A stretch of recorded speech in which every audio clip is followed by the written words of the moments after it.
আলহামদুলিল্লাহ। সম্মানিত দর্শক ও শ্রোতা মণ্ডলী, শরীয়ত বিরোধী যত অনুষ্ঠান, উৎসব, আয়োজন আছে সবগুলাই বেদাতের অন্তর্ভুক্ত। আর এটাতে মুসলিম কখনো শরীক হতে পারে না। রাসূল বলেছেন যে এমন কিছু দিনের মধ্যে আবিষ্কার করলো যা আমাদের দিনের অন্তর্ভুক্ত নয়, সেটা প্রত্যাখ্যাত, সেটা গ্রহণযোগ্য নয়। অতএব আমলের মধ্যে, ইবাদতের মধ্যে যেমন প্রত্যাখ্যাত, তেমনি উৎসব, আয়োজন, আনন্দ ফুর্তিরও যেটা একটা ঘনাঘটা করে পালন করা হয় দিবস হিসেবে, সেটাও কিন্তু বেদাতের অন্তর্ভুক্ত। আমাদের শরীয়তে, আমাদের দিনে অবশ্যই উৎসব সুনির্ধারিত রয়ে গেছে, যেটা আমরা হাদিসে পেয়ে থাকি যে তিনটি আমাদের উৎসব হবে এরকম: দুই ঈদ, ঈদুল ফিতর এবং ঈদুল আযহা।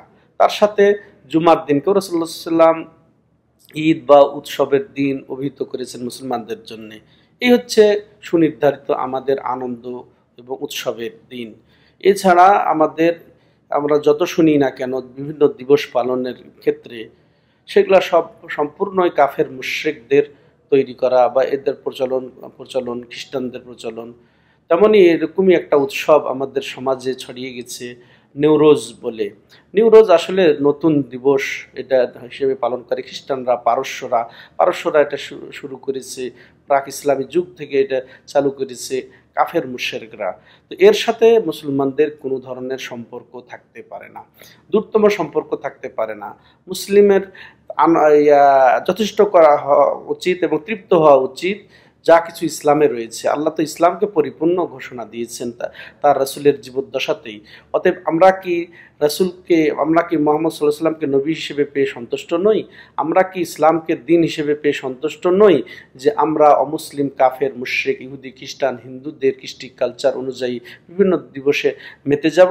অথচ রাসূলুল্লাহ সাল্লাল্লাহু আলাইহি ওয়াসাল্লাম আমাদের জন্য সুনির্ধারিত দিন দিবস দিয়েই বিদায় হয়েছেন। তো এতেই আমাদেরকে যথেষ্ট করা উচিত, এতেই আমাদের সন্তুষ্ট হওয়া উচিত। আল্লাহ যার উপরে সন্তুষ্ট হয়েছে। অতএব আসুন যত ধরনের দিবস পালন এগুলো আমরা বাদ দেই, যেগুলো আল্লাহ রাব্বুল আলামিন দান করেছেন তার উপরই আমরা সন্তুষ্ট থাকি। আল্লাহ রাব্বুল আলামিন আমাদেরকে এই না বোঝার কারণে, না জানার কারণে যেগুলো আমরা দিবসে মেতে যাই কাফির মুশরিকদের সাথে, এগুলোর জন্য আমাদেরকে ক্ষমা করে দেন। আল্লাহ আমাদের বিপদ আপদ মুক্ত করেন। সুবহানাকাল্লাহুম্মা ওয়া বিহামদিকা আশহাদু আল্লা ইলাহা ইল্লা আনতা আস্তাগফিরুকা ওয়া আতুবু ইলাইক।